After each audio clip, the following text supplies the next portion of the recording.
Welcome back. And to those who have just joined, on behalf of Pacific Forum and U.S. Indo-Pacific Command Office of Women, Peace, and Security, thanks for joining our hybrid conference, Advancing Women, Peace, and Security in the Indo-Pacific. My name is Ariel Stenek, and I'm Director of Pacific Forum's Young Leaders Program. We are pleased to commemorate what has been a year-long joint effort between our two organizations by gathering WPS experts from around the world in conversation on key regional security issues. To see the full agenda and learn more about our speakers, you can check out our virtual conference booklet, which can be accessed through the link in the chat box being shared now. We will now begin session 4, WPS in the defense sector, working with allies and partners. Over the next 90 minutes, the session will take a look at different elements of the defense sector's implementation of WPS, including civilian military cooperation, as well as the future of WPS in the defense sector.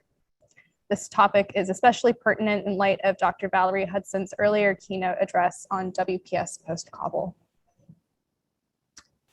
I'd like to remind our audience that remarks made in today's program are on the record, and a recording of this session will be made available on Pacific Forum website and Pacific Forum and Indo-PACOM's YouTube channels in the future. In addition, this conference is a public webinar, which means that there are individuals joining virtually who are not visible to the panelists and participants. Participants are welcome to keep their cameras off or on during conference proceedings. And I'd like to remind our speakers to keep their presentations relatively within our 10-minute designation that we gave you earlier. But since one of our speakers in this panel was unable to join us at the last minute, you have a little bit more time, so don't feel super rushed. But we look forward to having ample time for questions and discussion with our audience.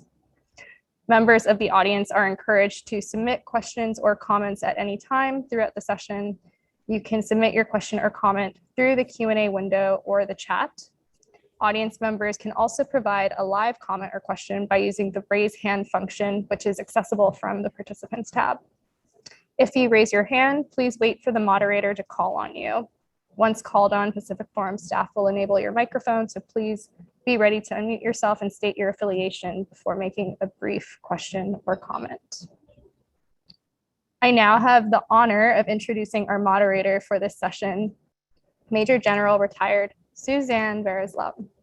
After a trailblazing 34-year career in the U.S. Army, she is now owner of Vereslam Indo-Pacific Consulting, which provides expertise on the region to include advancing opportunities for women. She was the first Native Hawaiian woman to become an Army general and spent her last 5 years on active duty at U.S. Indo-Pacific Command, most recently as the mobilization assistant to the commander. She is highly respected by her colleagues and community for her leadership in tackling both local and international issues, from negotiating military land use to strengthening relationships with regional allies and partners. General Vereslam, the floor is yours. Mahalo nui loa, and for those of you out there, that means thank you, because I am broadcasting from here in Hawaii. So thank you, Ariel, for that most generous introduction. And aloha to all of you out there. And I'm delighted to be here on this topic that I've championed while in uniform. And I continue to champion as an advocate, as a civilian now or private US citizen. You know, women, peace, and security, if you were online earlier today, you can see that it really is cross-cutting and touches upon everything that we do in the military or in the realm of security. And it's also a personal and professional responsibility for all of us to implement, and really looks different across professions, especially the uniform services. You know, previously before our lunch, we had a wonderful session where we looked at other civilian service organizations. And now we're kind of shifting to those of us who, like myself, have been in uniform, and those of the panelists that we're going to hear from shortly who are currently still in uniform. You know, and this is why hosting this open dialogue and exchanges related to women, peace, and security are critically important. You know, there's throughout my time at Indo-PACOM, you know, pushing this women, peace, and security with the help of our allies, and that includes our commanders, from Admiral Harris, or Ambassador Harris, who was the ambassador of the Republic of Korea, to Admiral Davidson, and to Admiral Aquilino today. They all have been supportive and have helped gender advisors like Sharon Weiss at US Indo-Pacific to move this forward for the United States. What I have found, however, there are still misconceptions about what women, peace, and security is, particularly as it relates to the armed forces. There's also misunderstandings on how we approach it from different sectors. So this discussion is going to be great. And this discussion will focus on really what defense and the security sector, women, peace, and security implementation actually looks like.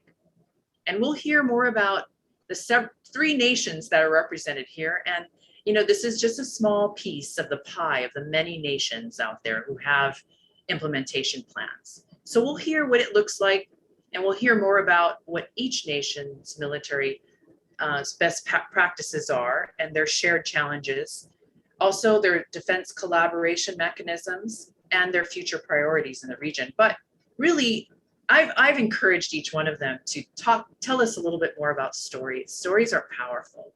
They tell us much more than the story itself.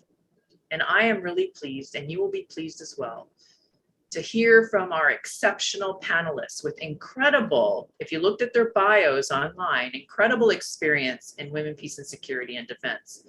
And they have an in-depth knowledge and understanding how these two, women, peace, and security and defense, are intrinsically linked. I first want to start off introducing Wing Commander Jennifer Atkinson of the New Zealand Defence Force. She is a New Zealand Defence Force Gender Advisor and Implementation Officer for Women, Peace, and Security. She has over 20 years of experience.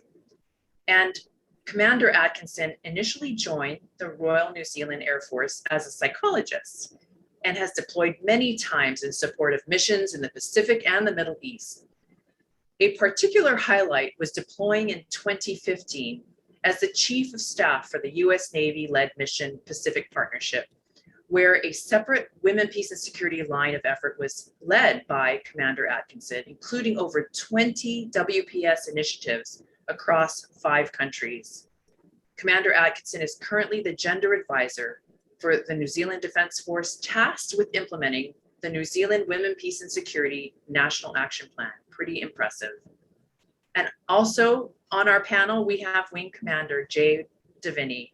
She's the gender advisor in the Directorate of Gender, Peace, and Security, the Joint Capabilities Group, Australia Department of Defence.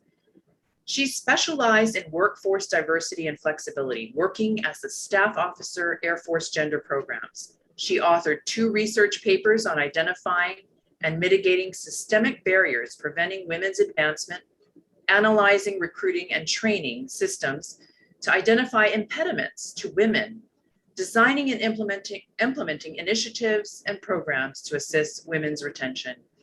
Commander Davini was awarded a Chief of Air Force commendation for this work, and she's been deployed as a gender advisor on multiple operations, exercises, and international engagement activities, including to the Pacific, Southeast Asia, and Middle East, including Operation Inherent Resolve as well. Would love to hear more about that. And last but not least, someone I personally know very well is Miss Monica Herrera, our Women, Peace, and Security curriculum developer in the Office of Women, Peace, and Security at US Indo-Pacific Command, and is also a US Department of Defense certified gender advisor. Ms. Herrera is the WPS, as the WPS curriculum developer. She supports, of course, our DoD implementation of the US strategy on women, peace, and security. First of all, by mainstreaming gender perspectives into planning policies and programs. And she previously served 12 years on active duty as a foreign area officer and a WPS program director at Pacific Air Forces.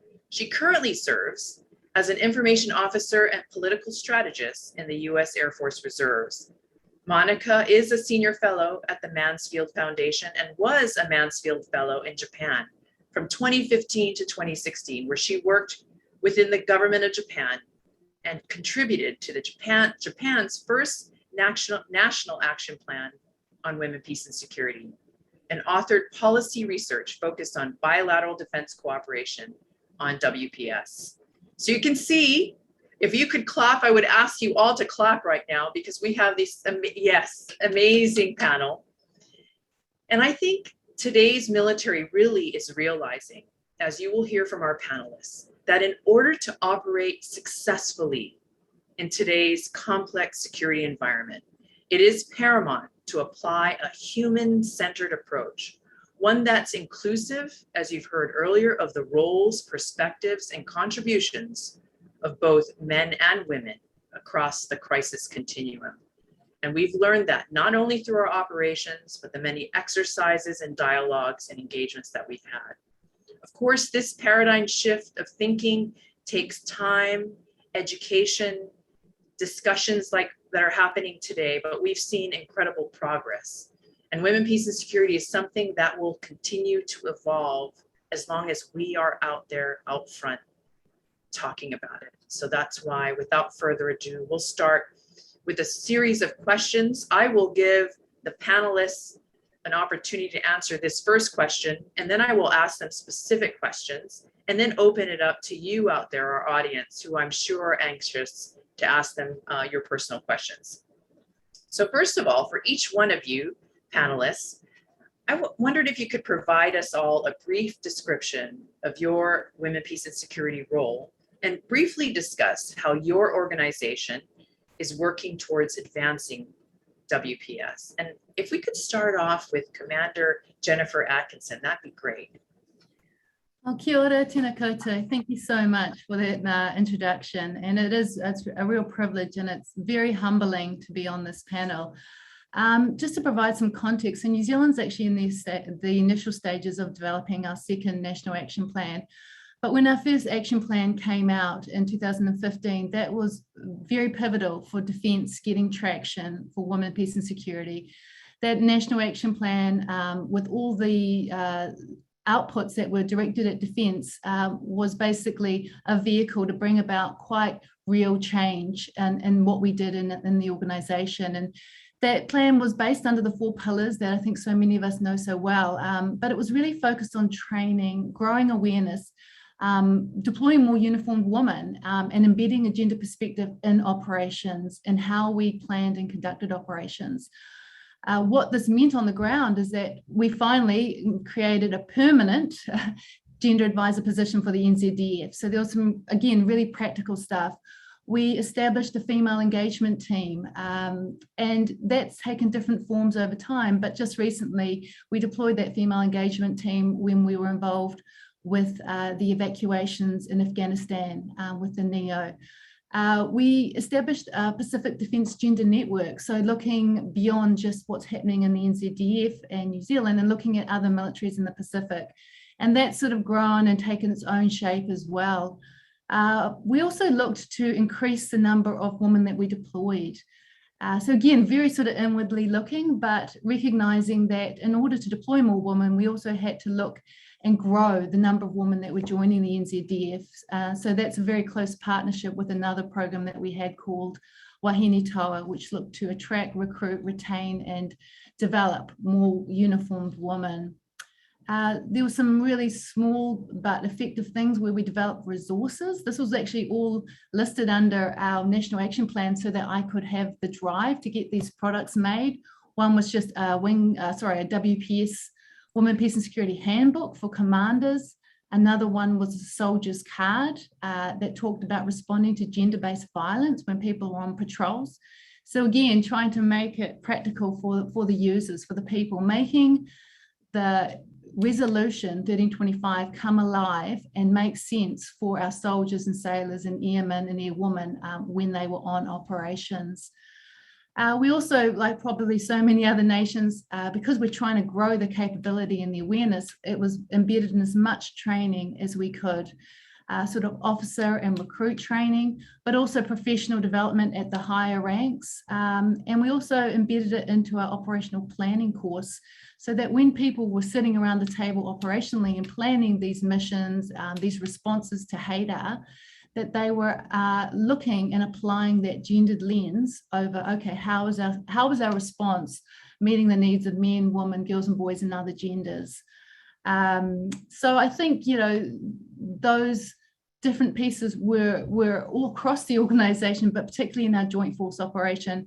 But what I did find very quickly into this role is that given that I was in a single role as the gender advisor, I needed a force multiplier. Very quickly, I realized if I wanted to reach an organization, and our Defence Force isn't huge, approximately 10,000 uniformed personnel, but I needed to have more people have a deeper understanding. And so like many other countries, Australia and I know Indo-Pacific was really helpful with this.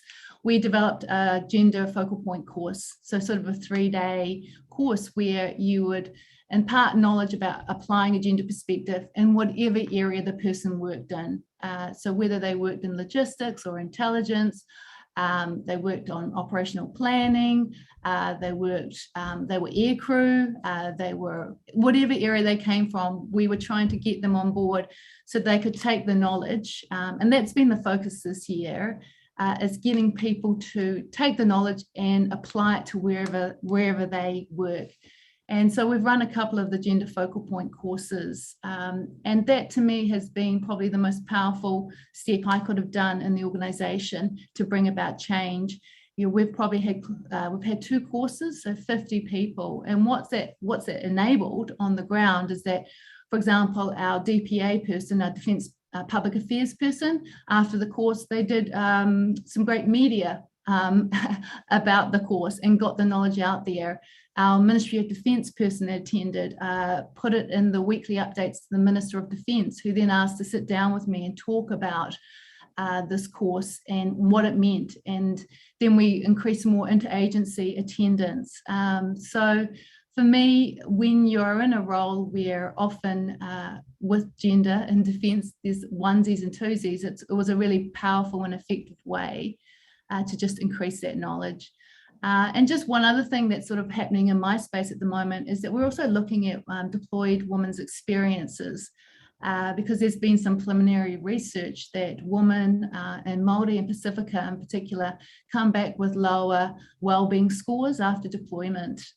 So we're trying to sort of look at that and try and unpack that, is it that they're more open about reporting that deployment has been difficult, or is it actually that they're not having the same wraparound support or they're facing more barriers when they deploy? So for me, WPS looks internally, but most importantly looks externally in terms of what happens when we deploy our people. Are they applying a gender perspective? Are we deploying enough females to ensure that there is that engagement and understanding on the ground as well? So thank you very much, and I'm really looking forward to the questions. Thank you, Commander Atkinson. Great points on looking internally so that you're effective externally. And I think it's wonderful how you mentioned the Wahine Toa, which for those in our audience is Toa or Koa in Hawaiian, and Maori is warrior. So Wahine is woman, warrior. And that's what we all are here. But being able to look at the unique deployment experiences of our Wahine Toa, I think is really powerful.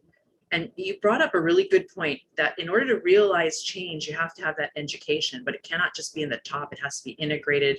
And you've brought that out with the gender focal point training that you said was key. So thanks for that. So next we're going to turn it over to Commander Jay Davini. If you could share with us a description of your role with WPS and how your organization is working to advancing it. Thank you, ma'am. And I think it goes to show how closely we work with our allies and particularly our close neighbour New Zealand, because our WPS implementation mirrors very closely to how New Zealand is implementing as well. So for a bit of a background, the first Australian National Action Plan was released in 2012, and that took us through to 2018. So we have most recently released our second National Action Plan. And so we're starting to take a, I guess, deeper level look at implementation. So taking you back to the start, the first Australian National Action Plan that we had was actually very heavily focused on military outcomes. The Australian Defence Force had responsibility for 17 of the 24 outcomes that was listed in that National Action Plan. And so it really pushed Defence to not only take it seriously, but make sure that the implementation is done in a way that really delivers outcomes for the government at a national level. I think having that heavy military focused, while initially was a little bit daunting, was certainly beneficial for us because it forced our hand to have the resources and push implementation to make sure it was meaningful. So on the basis of that National Action Plan, because we were the lead government department, simply because we had the most responsibility, we developed an implementation framework that was quite comprehensive and really spanned the breadth of the organisation. So I'll quickly take you through, though, that implementation plan. It had 6 lines of effort. So the first line of effort was policy and doctrine. And I think that's really important because as you start to implement and people start asking questions, you need the policy and doctrine to be able to provide the meaning and back up what we're trying to do. So that was one of the first things we did, and we released joint doctrine for the Australian Defence Force on exactly what gender and military operations meant. Looking at our second phase implementation now under the second National Action Plan, we're taking a deeper look at our policy and doctrine. And so we have the joint doctrine note, but that sits in isolation as a gender, peace and security doctrine. So what we're doing now under our second phase implementation is working our way through the suite of doctrine, and anyone from a military background understands just the plethora of doctrine that military organisations have. And so it is a slow process, but we're now analysing each piece of doctrine to understand where gender, peace and security fits. Importantly, if it doesn't have relevance to a piece of doctrine, then we're not trying to make it fit either. And I think that comes back to a really important point, that you have to implement it where it is relevant. Otherwise, it starts to lose its meaning from a military perspective. The second line of effort that we have is around training and education. And what we're hoping to do is to give each military member, as they progress throughout their career, a graduated level of awareness and understanding about what gender, peace and security means for them as a military member, as whatever job role that they have, and eventually up to the command level of how they work it into command decisions. So at the entry level, we have awareness level training for all military members joining the Australian military. We then have implemented it into our promotion and development courses. So then they, having that base level understanding, we can then take them up another level and start to explain it in more detail. We've also implemented it into specific employment group training, or what we call initial employment training. So what does it mean being a load master on the back of an aircraft, and how does gender, peace and security relate to that role? For our intelligence-based courses, what do intelligence officers need to know about gender, peace and security that can enable outcomes for the whole of the Australian Defence Force? And similarly, along the lines of what New Zealand have done, we've also implemented it into many of our operational planning courses.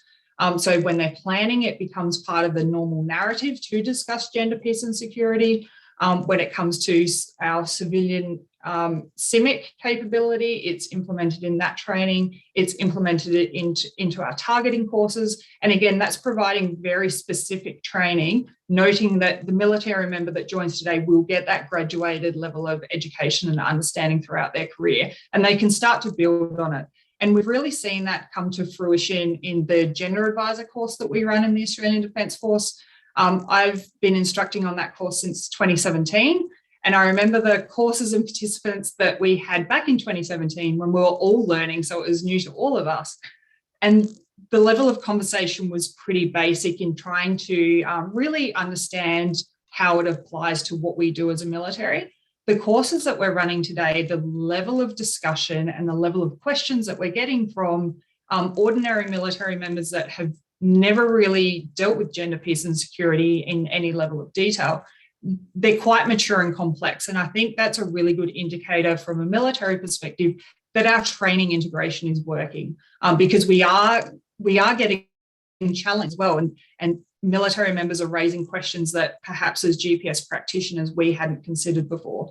And I think that's a really important dynamic, because us as gender, peace and security practitioners come with the gender expertise. The military members are experts in their own employment role. And when you bring those two worlds together, you really find that nexus and synergy of how we can work together to get the best outcomes. Our third line of effort is around personnel, and that's really developing a deployed gender advisor capability, which we use our gender advisor course for. And we have over 300 trained gender advisors in the Australian Defence Force at the moment. It's really pleasing to see that is around 50-50 men and women. And I think that's because we've had a really strong focus of training our operational planners as gender advisors, because anyone who's worked in this space know you are normally the only gender advisor in an organisation or an operation.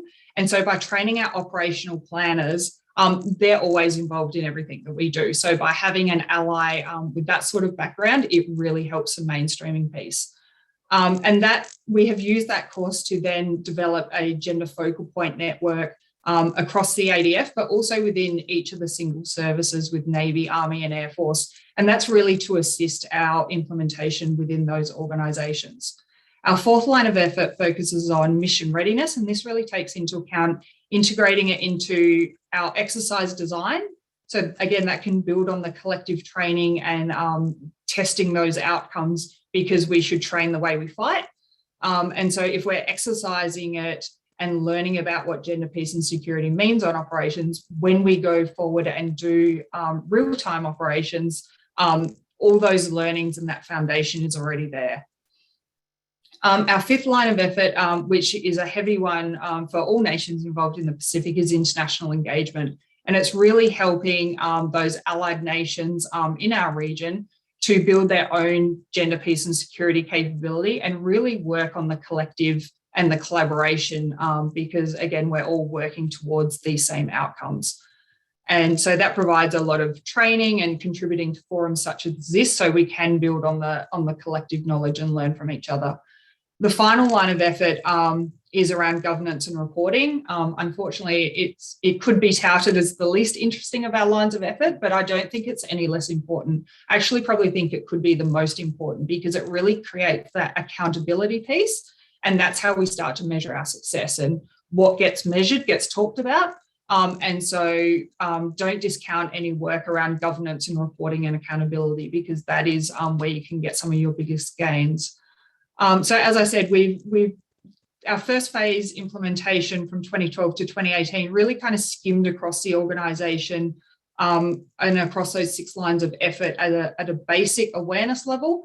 We're now in phase 2 implementation, where we're really starting to take a deeper look and embed it even further into the Australian Defence Force. Thank you, Captain Davini. That was extraordinary explanation of how your plan has evolved on the second round. I have a common theme here with Commander Atkinson, is that this is the second National Action Plan, and with improvements. It's amazing the level, like you said, the level of discussion. I think it's phenomenal when you said that you have 300 trained gender advisors and it's 50-50, which goes to the point of discussion earlier when we talk about this is not a woman's issue, this is a human issue, this is a military issue, it's about security. And I think it's extraordinary. And for our audience out there, when you say training and operations and exercises, we don't mean exercises like in the gym. Exercises is practicing what we do, whether it's responding to natural disasters, peacekeeping. We actually practice that. When we practice that, those are what we call exercises. And in order to make it realistic, so we're ready for being on the ground, by pinpointing those key areas like the trainers and the operators, the people who decide how it is that we implement the activities on the ground, we have to include, if they are the what we call the front and center, we can ensure that we have a gender lens when we look at how we're going to do this. So thank you for that great explanation and your role in shaping it. No doubt you had a key critical role given your experience. So thank you so much. Next up, we have Miss Monica Herrera to tell us about a brief description on her role and on how the organization is working towards advancing women, peace, and security. And it's really exciting because we already got a lot of questions that we'll have at the end. Those of you who are asking questions, thank you so much for putting that in the chat. We'll make sure at the end we provide enough time to get to those questions. So over to you, Ms. Herrera.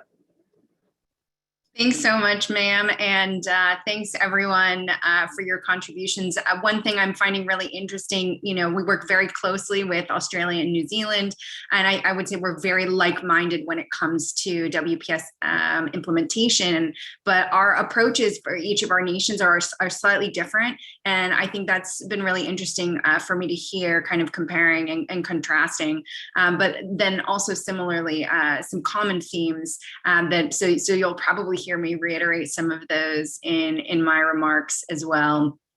So yes, I'm Monica Herrera. I'm the WPS curriculum developer within our Office of WPS here at US Indo-Pacific Command. So a lot of my work focuses specifically on developing and delivering tailored WPS training and education, especially on how to operationalize WPS concepts and gender perspectives for our military mission sets. I do want to mention that I received my initial gender advisor training from the Australian Defence Force's first operational gender advisor course in 2017. And that course, which I know was modeled after NATO's gender advisor course, is what we use to inform development of our own US DoD WPS coursework. So huge thanks to our Aussie counterparts who were really instrumental in helping our Defense Department grow our initial capability in WPS. And so before I discuss how our WPS office here at Indo-PACOM approaches implementation, I do want to briefly review our broader US defense approach to WPS, which is outlined in our DoD WPS strategic framework and implementation plan. And this plan was released alongside WPS implementation plans developed by the State Department, USAID, and our Department of Homeland Security. And these agency implementation plans support our US national strategy on WPS, which is a legal requirement of our national WPS legislation known as the WPS Act of 2017.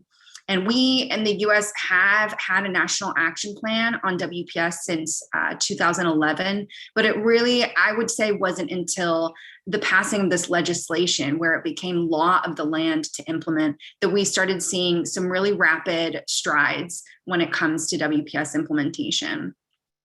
And so our US WPS strategy that basically supersedes our national action plan, and that's what drives our implementation here, and certainly still reflects the key pillars of UN Security Council Resolution 1325, and so obviously does our DoD implementation plan. General Skalenka, in his opening remarks, and then Sharon Feist also discussed during her remarks very briefly about our 3 WPS defense objectives. The first, which focuses on modeling and employing WPS within our defense sector. The second, which focuses on promoting WPS principles with our allies and partner nations. And the third, which focuses on protection of women and girls, especially during conflict and crisis.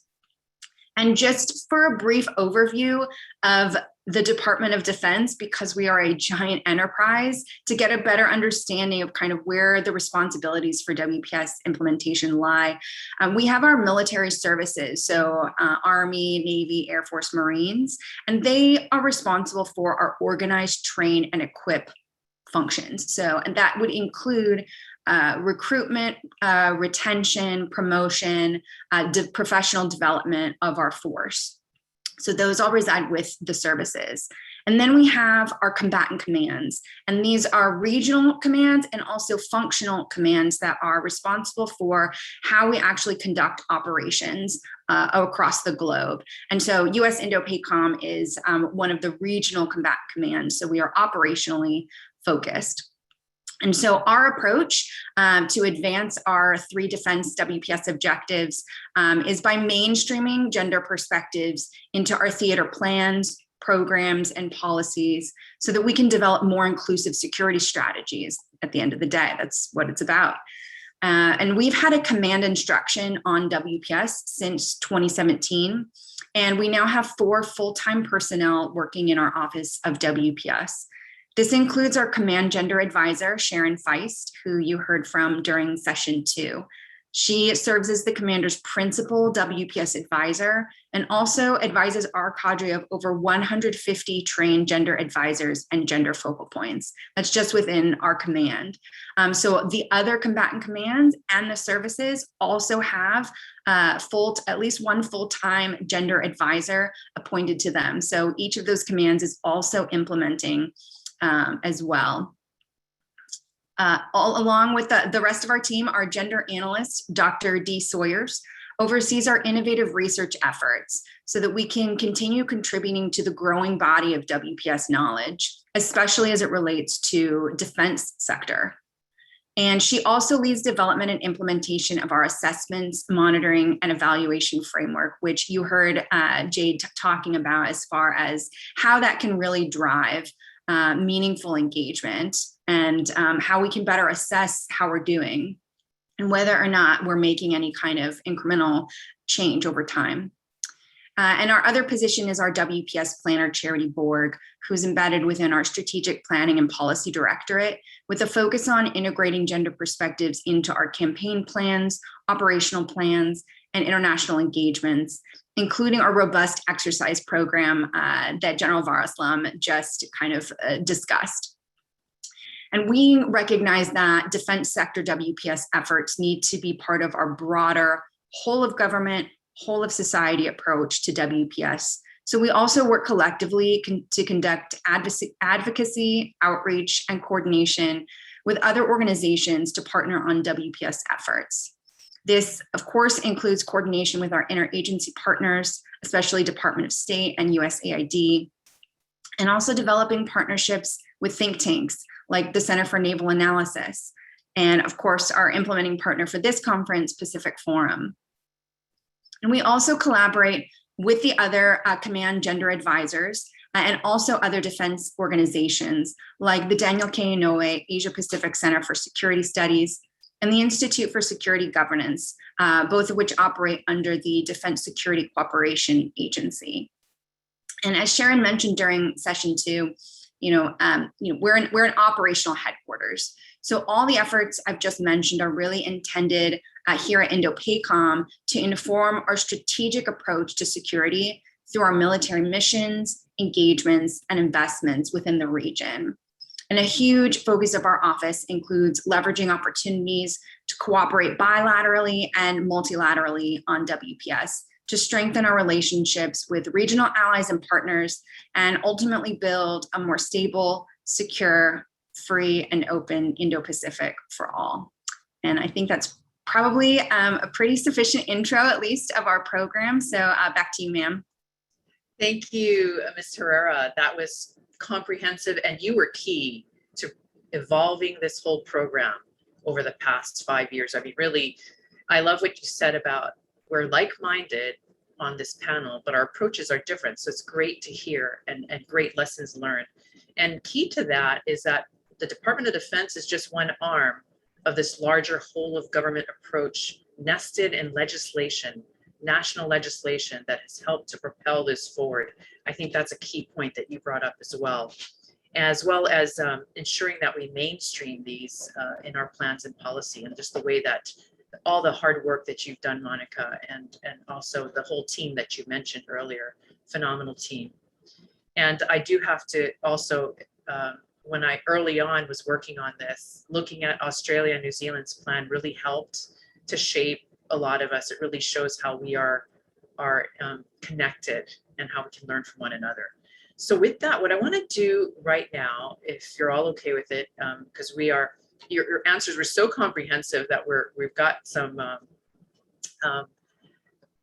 we might have to shorten a little bit. So I've got individual questions for each of you based on your experiences. And if we could keep it to about 4 or 5 minutes each on these questions, then I'm going to look at the time and see if we can open it up to the audience and then go back to some of the group questions on the panel. But I'd like to start with this question with Commander Davini. You've recently deployed as a gender advisor, and we talked a little bit about that in support of coalition operations. Wondered if you could share with us your responsibilities in that role. So a little storytelling, as well as how the gender perspectives, really are being applied to the military operations on the ground by giving us an example. And if there are any major lessons learned, from those experiences that you had. So over to you. Okay, thanks, ma'am. And I'll try and make my answer to this question so I don't steal my own thunder when I talk about it more in the next session about women in countering and preventing violent extremism. But for the majority of last year, I deployed to Operation Inherent Resolve, which is the international coalition to defeat Daesh in Iraq and Syria. And it's led by a 3-star US commanding general, and it had 77 contributing nations. So you already start to get a feel for just how complex the landscape can be, not only in a conflict and post-conflict setting, but also just dealing with so many other nations that all have their own understanding and interpretation of what gender, peace and security means and how they are implementing it in their own nations. A gender perspective was employed very effectively from my perspective in Operation Inherent Resolve, and we framed it from the perspective of using the gender perspective to identify any gender-related risk vulnerabilities or threats to our mission. And I think that gets to the first point of one of the major lessons learned throughout that operation for me is to make sure gender, peace and security is operationally relevant. Military commanders are charged with executing and completing a particular mission, whether that is in a conflict setting or a humanitarian setting. And so in order to get gender, peace and security outcomes for that mission, you have to make it meaningful for their end state. If you aren't able to, demonstrate those links or operate outside those bounds, if it's not relevant to the mission, you'll have, a harder time in getting traction within the operation. And so we did that in 2 ways. So in identifying the gender-related vulnerabilities, threats and risks to the mission, the first major one we looked at was how Daesh were using gender tactics, procedures and techniques as part of their campaign. So essentially we were doing a gender analysis on the adversary. And again, I won't steal my own thunder from the next session, but from my perspective, Daesh were employing gender incredibly effectively. And from my perspective, arguably probably before the Western militaries were really tracking it as part of their strategy. But I'll save the detail and the good stuff for the next session. So for Operation Inherent Resolve, we've had gender advisors in that operation since 2018. And I think it was really interesting. I came in when we were transitioning from phase 3 to phase 4, so moving out of the conflict space and starting to head into the post-conflict restabilization. And it was really interesting looking back at the contributions of previous gender advisors in that we had all delivered gender, peace and security a little bit differently during our deployments. And I think that is the second point in that the way we employed it and the outcomes we were delivering changed with the way the mission was changing. So in the early days, it was largely focused on a lot more tactical outcomes and training of the organic forces within Iraq and Syria about gender, peace and security. And as we entered phase 4 restabilization, we really stepped up to take more of an advising and mentoring approach with the Iraqi security forces. And so I need to make sure that I was in lockstep with how the mission was changing, and then I changed the outcomes I was achieving for gender, peace and security really to that operational advising and mentoring. And so I did that through really kind of a train the trainer methodology. And so I was looking at each of the advisors that we had within the OIR mission, whether it was from intelligence or information operations or logistics, and teaching them what gender, peace and security meant for their own staff function and portfolios. So then they could train, advise and assist the Iraqi security forces on what it meant. And I think that was beneficial 2 ways. Dealing with the local cultures, obviously as a woman, that presented some limitations for me. So having I guess, what was a very male-dominated operation, having a male operational planner talk about gender, peace and security to his Iraqi counterpart had a lot more meaning and held a lot more weight. Purely from, I guess, a basic gender perspective, noting the cultural constraints that we're operating in, but also it's not the gender advisor talking about it. So often it can be if the gender advisor speaks and then it's noted, but it's the gender advisor's portfolio. And so we really tried to shift away from that and really mainstream it throughout these staff functions and the portfolios that existed within the headquarters. And I think that was really effective from embedding it and mainstreaming it. So I worked all across those branches. I think the other important thing that we learned as we transitioned through those phases was that the gender advisor had sat within different parts of the organisation. They had reported to the deputy commander. At one point, they sat within strategic communications. They had sat within the civil military staff function, or the CJ9 in the US system. And so they had kind of been moved around. And I think that really spoke to a level of yeah, I have a couple things I'm working on now. I hope to be near my phone, but if not, we'll talk sometime today. All right, I know you have a busier schedule than I. And so when I arrived, they were doing a reorganisation of the headquarters. And so I was embedded within the CJ5 strategy and planning branch. And I think this was another really important move because for anyone that has deployed on operations, you'll understand that strategy and planning branch, or the CJ5, is the integrator of the headquarters.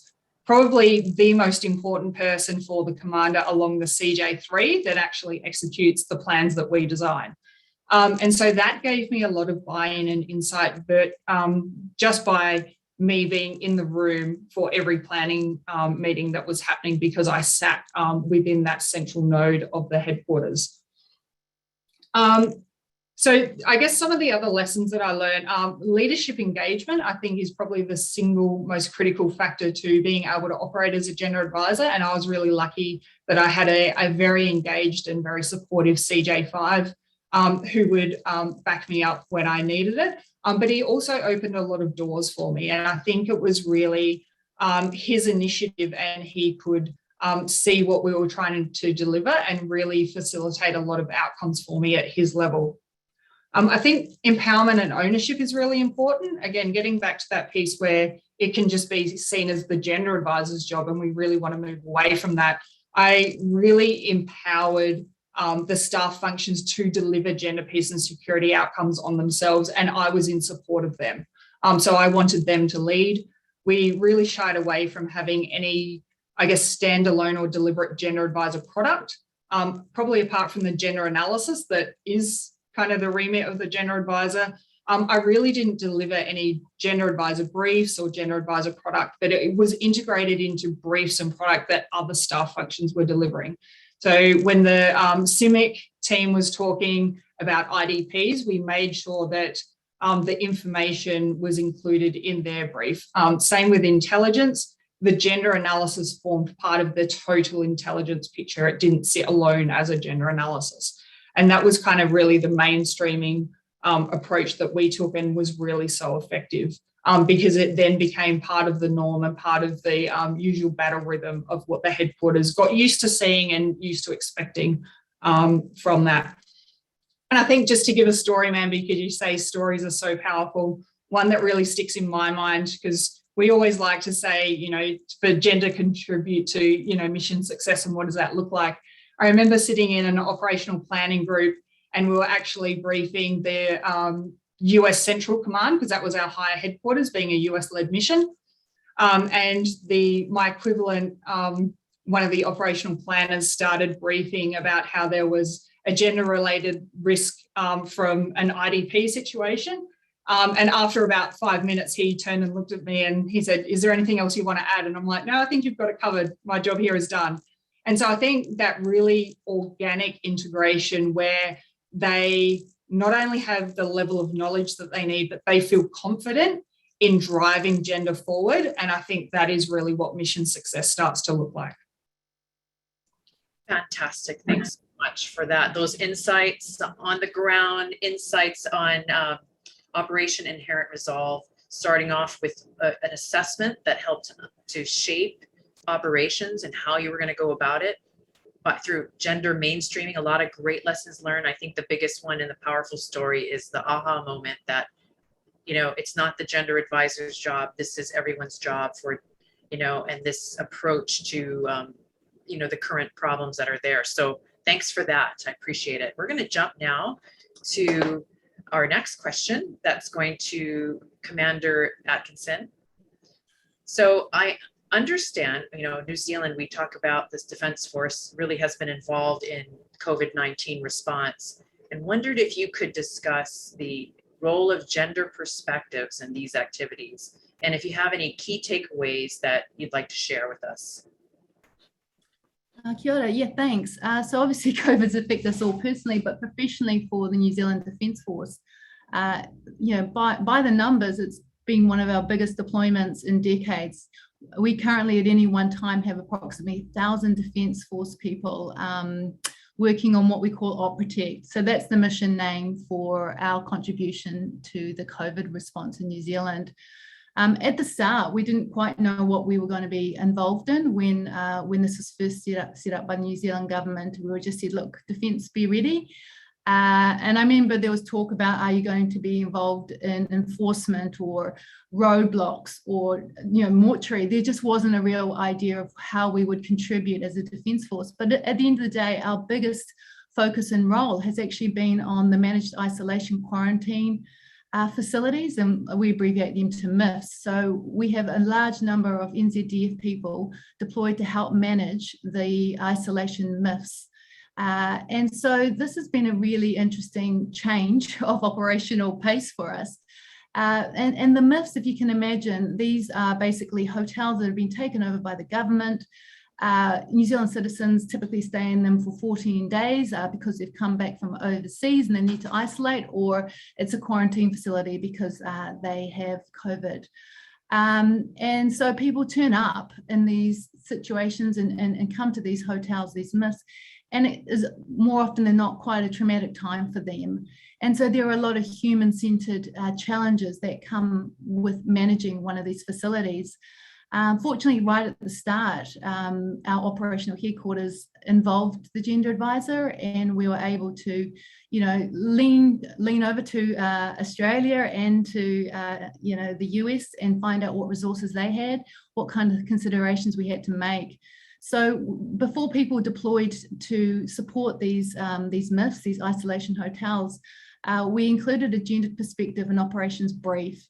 And this just highlighted a couple of issues that they will come across being such a human-centered mission and operation. We talked about gender-based violence. We said, look, we know it exists in the community and its presence will continue in the isolation hotels. This can appear as domestic violence. We talked about that. We talked about violence in family bubbles. But what we found from talking to people who'd been working in the MIFs and what we knew from crisis research is that there'll also be other issues. There'll be accusations of sexual assault between guests, potential sexual exploitation of at-risk females. So these were all things that came out from the experience. There was the inadvertent placement of guests with close proximity to other guests who had criminal and sexual offending records. So these were the things that our hotel isolation MIF managers from Defence had to reconcile and had to manage. The brief also touched on just the mere fact that there would be a disruption to sexual and reproductive health within the hotel MIFs as well. How are we going to manage, for example, how are you as the manager going to manage pregnant women, especially those requiring clinical management on-site, obstetrician care? There were a large number, surprisingly large number of babies born while people were in the managed isolation facilities. And so they would depart the facilities to go to a hospital to give birth, but also because of restrictions, they couldn't necessarily have their support people with them. So there was all these layers that we needed our staff to think about.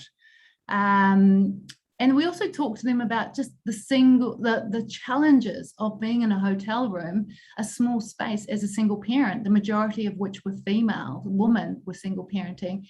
And we talked about what it would mean for multiple or high needs children.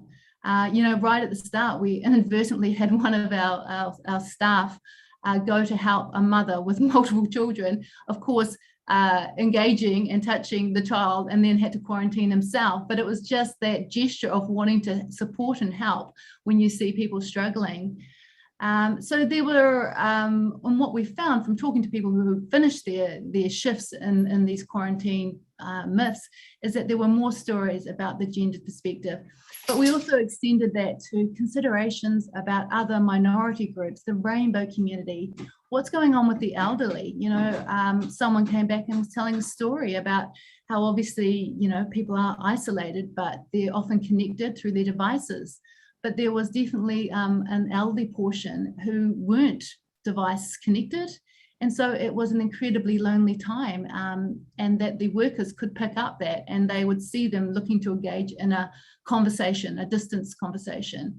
So just recognizing that there will be people with different needs and different vulnerabilities, and getting our managing staff to think about that and to think creatively, and to also leverage those people in the myths who could perhaps support what we're trying to achieve. The one example I got given was we had a large group from overseas. English wasn't the first language for a large number of them, but one woman in particular could speak very well, and she said that she could pass messages on and be a bit of a spokesperson for that group. And so they were able to sort of leverage that and ensure that some of the messaging, the important messaging, got across. And just one area that we've been working with as part of Oprotect is more recently, we were involved in the vaccination rollout in Tokelau, and also contingency planning in other Pacific nations. And so what does this look like? You know, when I say, you know, planning, what does that mean? It can literally mean having a group of us sit around a table and, you know, what is the gender perspective? That doesn't necessarily jump out immediately. It's asking questions like, okay, so where are you planning to have the vaccination? You know, what locations on this island? All right, so is the population evenly distributed around, or is there more women and families on the outskirts? How would they get to this vaccination point? Who has access to transport?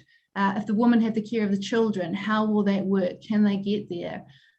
Also, what's some of the impressions about being vaccinated? What is some of the messaging? How do men feel about vaccinations? What is it? Are they for? Are they leaning in? What about women? What are some of their concerns?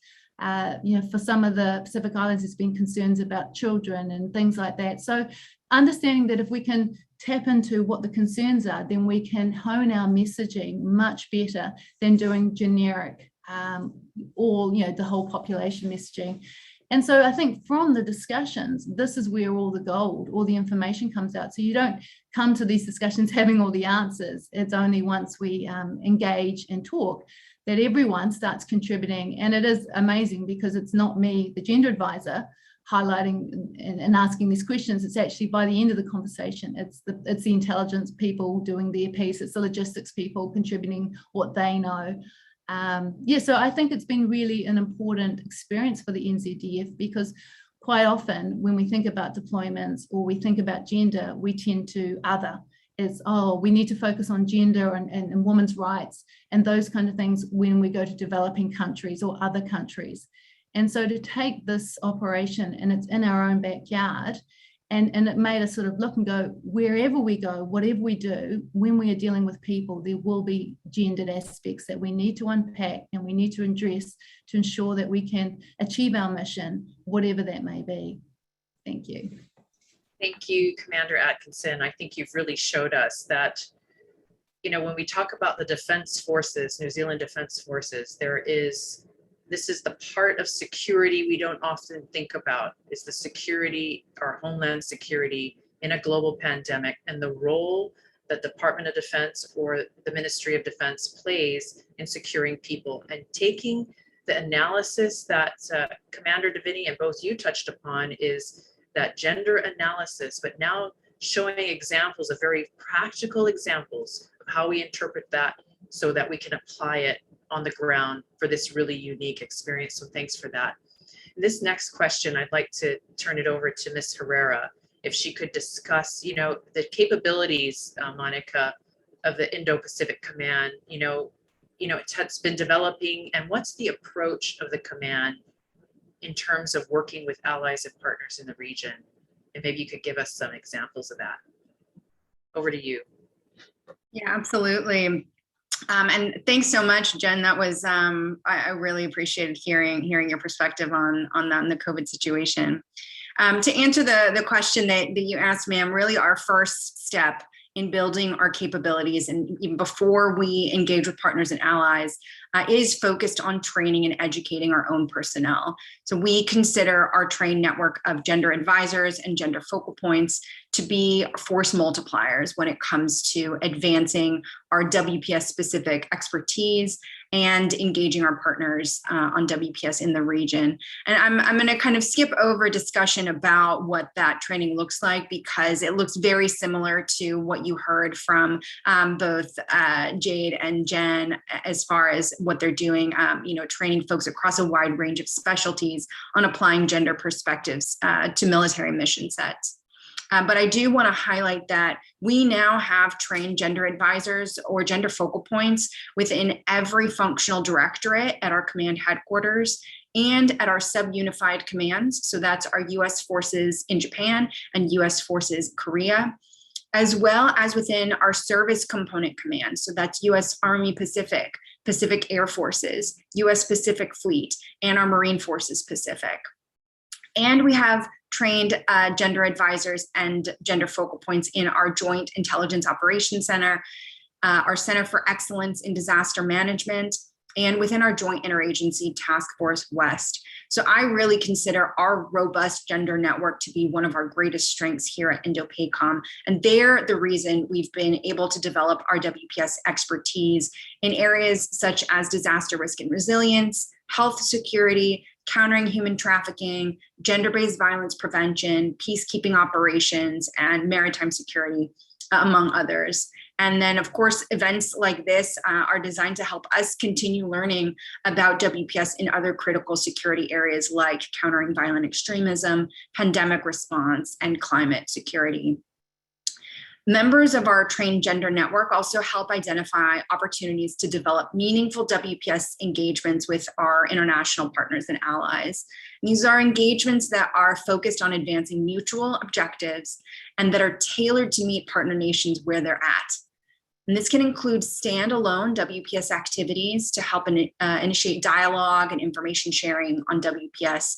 For example, Pacific Air Forces hosted a multinational WPS symposium last spring, which featured women leaders within partner nation air forces, showcased WPS achievements, and provided an opportunity to discuss mutual WPS objectives to inform their engagements moving forward.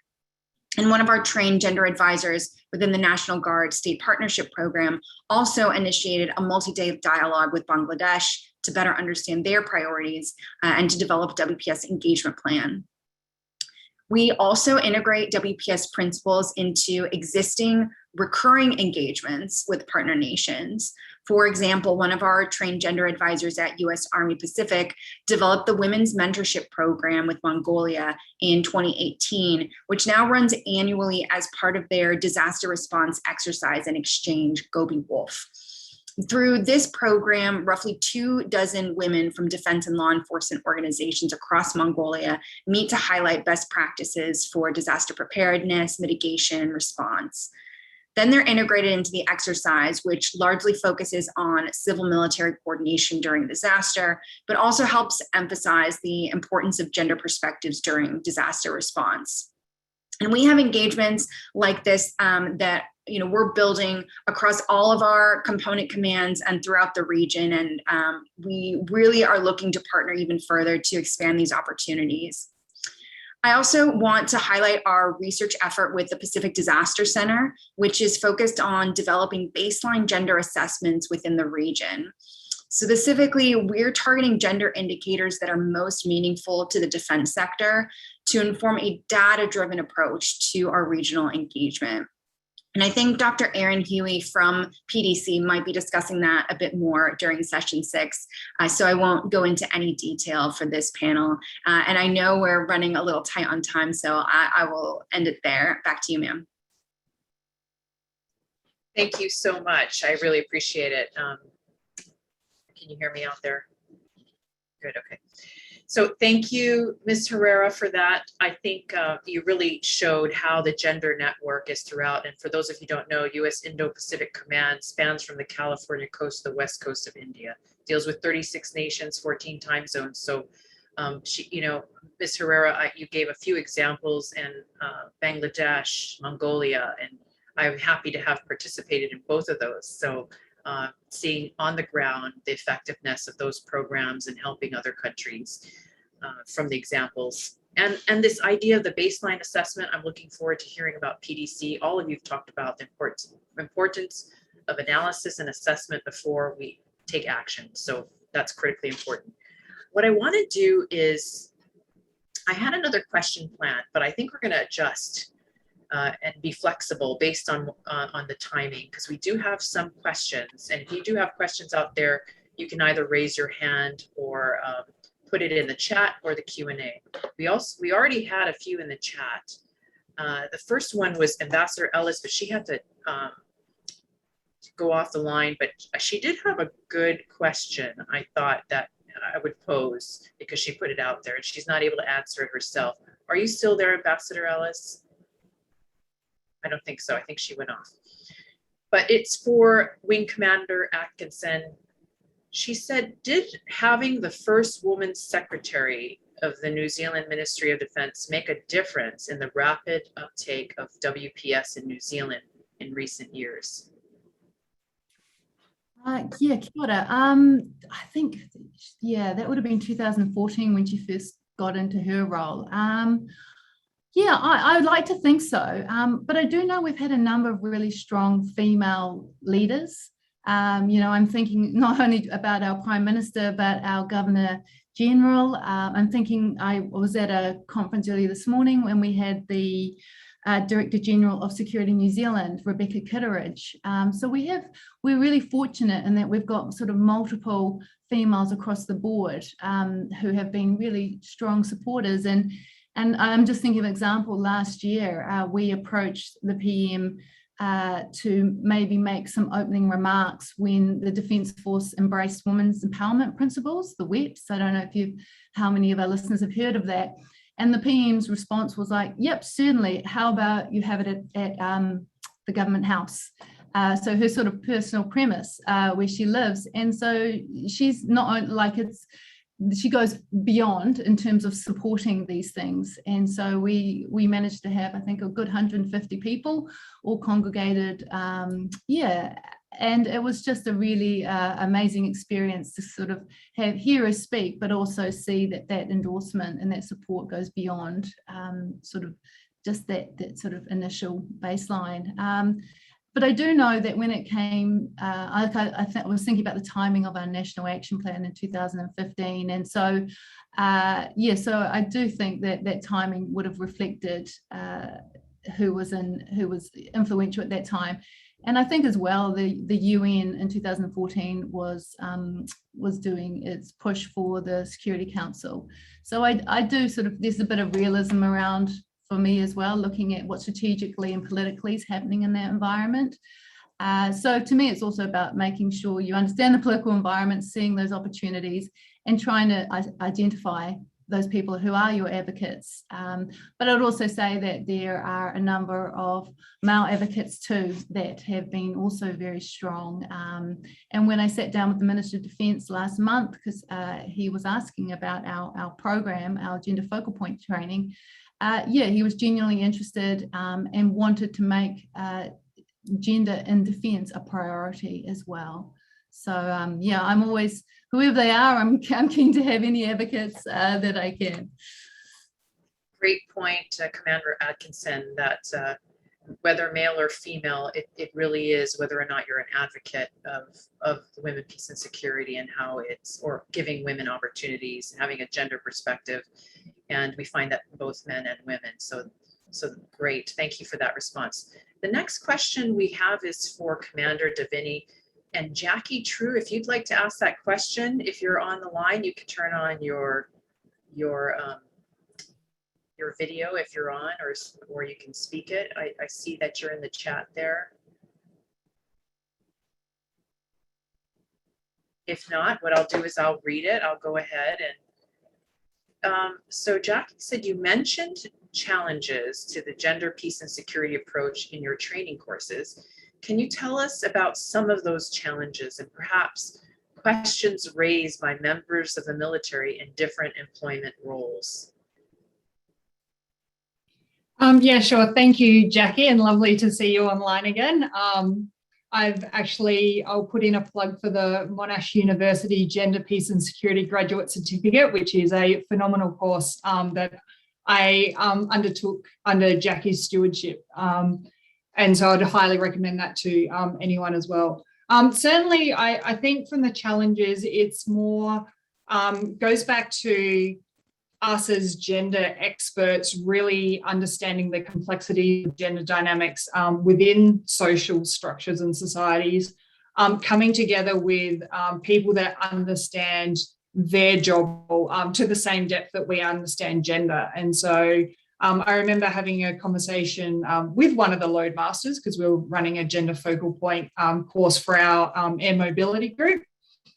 And we were talking through, obviously for air mobility, they have a big role in humanitarian responses. And so we were talking about some of the gender considerations that could apply in a humanitarian response setting. And one of the load masters came to me and said, so that would include how we prioritize and load the pallets in the back of the aircraft, because obviously when you're trying to load a lot of freight, sometimes pallets get taken off and get switched around as they start to do the load distribution. And he said, so it's important for us to know what supplies are important to deliver to certain population segments in a gender specific way. And so he said, so if we start pulling pallets off, we understand the importance and that pallet actually needs to stay on. And I think in that way, I felt challenged because I hadn't understood the role of the load master to that level of detail. And so for him to be able to understand my perspectives and where I'm coming from, translation, how that applies to his role, and then feed it back to me. And so I think it is also indicative that gender advisors never stop learning. And I think it is on us to take as much from the audience as what we can give, particularly when we're talking about gender perspectives. And we've had similar discussions when it comes to targeting and what it means, particularly from an Air Force perspective in the targeting space, and really understanding more the nuanced application, and really takes us beyond talking about, you know, the 4 pillars or UNSCR 1325 and really start to understand how it applies. Thank you so much for that. I appreciate, interesting when you talk about load masters, the recent pictures, and, it was mentioned earlier about Afghanistan. When you look at even who we select to get on the plane, there was a very powerful picture, showed the distribution of, very few females on some of the flights that left Kabul. So, just point well taken. So thanks for that.